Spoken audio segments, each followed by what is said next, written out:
Lors du Royal Rumble 2018, Rusev et Finn Balor seront les deux premiers participants de ce match. Assez tôt dans le match, Balor va éliminer Corbin. Celui-ci, étant un mauvais joueur, ne va pas partir avant d'avoir pu évacuer sa frustration.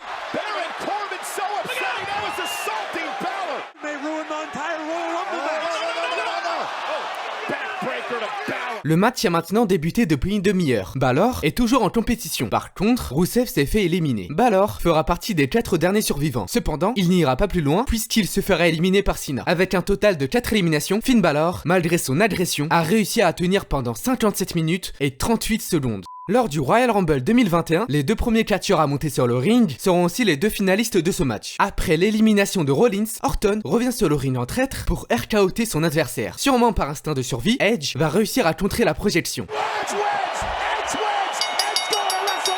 Edge gagne un Rumble match pour la deuxième fois de sa carrière. Les deux légendes seront restées sur le ring pendant 58 minutes et 30 secondes. Edge a éliminé 3 superstars alors qu'Orton en a éliminé...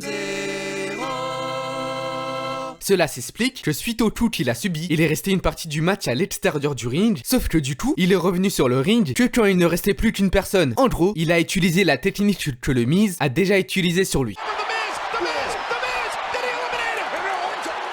Defending your championship against 29 other men in a Royal Rumble match. Roman, en plus de devoir défendre son titre lors du Rumble match de 2016, devra également être le premier homme à monter sur le ring. Roman Reigns va rapidement se débarrasser de son adversaire. 20 minutes plus tard, les membres de la Ligue des Nations vont s'attaquer au champion.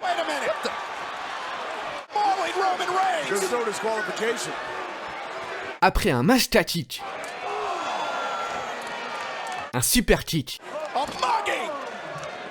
et un brogue kick, Roman semblait totalement KO. Et comme si cela n'était pas suffisant, la Blood Bulldog Rusev va écraser Roman Reigns. Leur mission étant réalisée, les agresseurs rentrent au vestiaire. Juste question, pourquoi ne l'avoir pas remis sur le ring pour qu'il se fasse éliminer? Parce que va te faire foutre. Suite à ce tabassage, Roman sera évacué de l'arène. Sheamus sera le 29e participant de ce match. Cependant, Roman compte bien se venger de ce qu'il a subi un peu plus tôt dans la rencontre. Après avoir éliminé Alberto Del Rio puis Sheamus, Roman se fera éliminer par Triple H. Triple H, qui sera le vainqueur du Rumble cette année-là. Avec un total de 4 éliminations, Roman s'est fait éliminer au bout de 59 minutes et 50 secondes. Par contre, son record est discutable dans le sens où il a quand même été absent pendant une demi-heure. On passe désormais au Rumble de l'année 92. And to declare that the winner of the 30-man Royal Rumble will now become the undisputed WWF champion. Le titre VVF n'ayant aucun propriétaire, il a été mis en jeu pour la première fois dans un Rumble match. Ric Flair fera son entrée à la 3e position. Vers la fin du match, alors qu'Hogan était occupé à se débarrasser de Flair, Justice profita de ce manque d'attention pour éliminer Hogan. Hogan, étant lui aussi un mauvais joueur, va immobiliser Justice, ce qui permettra à Ric Flair de remporter le match, ainsi que son premier titre VVF. Avec un total de 5 éliminations, Ric Flair a survécu pendant 1 heure et 2 secondes. En 2017, Jericho sera pour la deuxième fois de sa carrière numéro 2 d'un Rumble match. Quelques minutes plus tard, le monstre parmi les hommes fera son entrée dans le match. Voyant une grosse menace se rapprocher de lui, Jericho préférera prendre la fuite. Après avoir éliminé tous les catcheurs présents sur le ring, Strowman se fera éliminer à son tour par une alliance de plusieurs superstars. On peut remarquer que Jericho attend le meilleur moment pour intervenir. Même si je n'approuve pas cette méthode, sa stratégie va porter ses fruits puisqu'il va en profiter pour se débarrasser de ce duo. Roman était le dernier à faire son arrivée dans le match. Avec un Roman fraîchement débarqué, la situation semblerait se compliquer. Ce fut le cas, puisque Roman éliminera Taker, puis surprendra Jericho. Alors oui, Jericho est resté hors du ring pendant pas mal de temps, mais sa performance d'1 heure et 13 secondes reste remarquable. Surtout qu'à ce moment-là, Jericho était âgé de 47 ans. Franchement, respect. Lors du Rumble de 2006, Triple H sera le premier catcheur à faire son entrée en scène. Il sera suivi de Rey Mysterio. Alors qu'il ne restait plus que 3 catcheurs en lice pour la victoire, Triple H va se faire éliminer par le catcheur avec qui il a débuté le match. Avec 5 éliminations à son compteur, Triple H s'est fait éliminer au bout d'1 heure et 16 secondes, soit 3 secondes de plus que Jericho. Après une victoire historique de Ric Flair en 92, un an plus tard, c'est Bob Backlund qui établira un nouveau record. Bob entre en 2e position. Il fera face au vainqueur du précédent Rumble.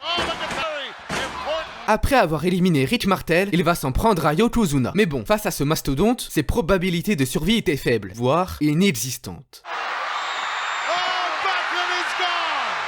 Avec un total de 2 éliminations, sa respectable performance d'1 heure, 1 minute et 10 secondes ne sera pas battue avant plus d'une décennie. On passe désormais au Rumble de l'année 2004. Chris Benoit sera le premier catcheur à monter sur le ring. Malgré son épuisement, Benoit fera partie du trio final. Après avoir porté son finish sur ses adversaires, Angle va porter sa soumission.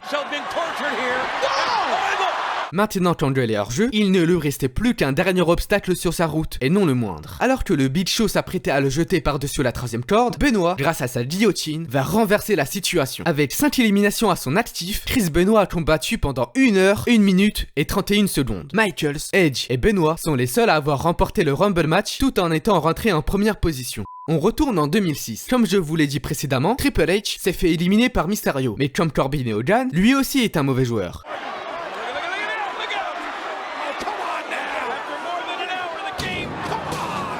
Triple H va par la suite l'offrir en pâture au numéro 30. Sûrement dû à un excès de confiance, Orton va sous-estimer son adversaire, ce qui permettra à Mysterio de se reposer.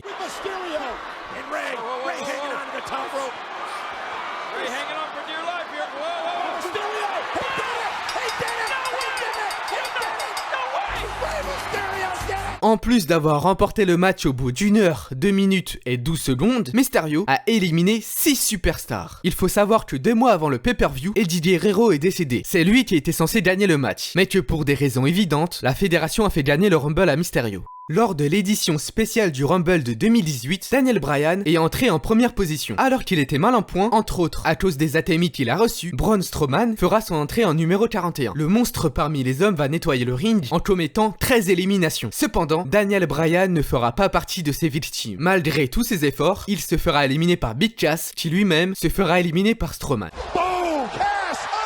Avec un total de 3 éliminations, Daniel Bryan est resté sur le ring pendant 1 heure, 16 minutes et 54 secondes. Au vu de sa performance historique, certains fans ont été scandalisés que Daniel Bryan ne soit pas le vainqueur de ce match. Mais bon, ça, c'est une autre histoire. Daniel, tonight you broke the record for being in a single Royal Rumble match the longest. How did you sustain your stamina? Legs, lungs, heart. That's it. You know, I honestly felt like I wasn't getting tired. I felt, especially with the energy, and you get closer and you get closer, and when you see that number 50 come out, and you're like, hey, I'm almost there. I'm this close. But I'm not going to make any excuses. I didn't lose that match because I was tired. I lost that match because I can't get Braun Strowman. I couldn't today get Braun Strowman out of the ring, and nobody else could either. Let's see who AAA is. AAA, you there? Yes. Do you have a video? Hello.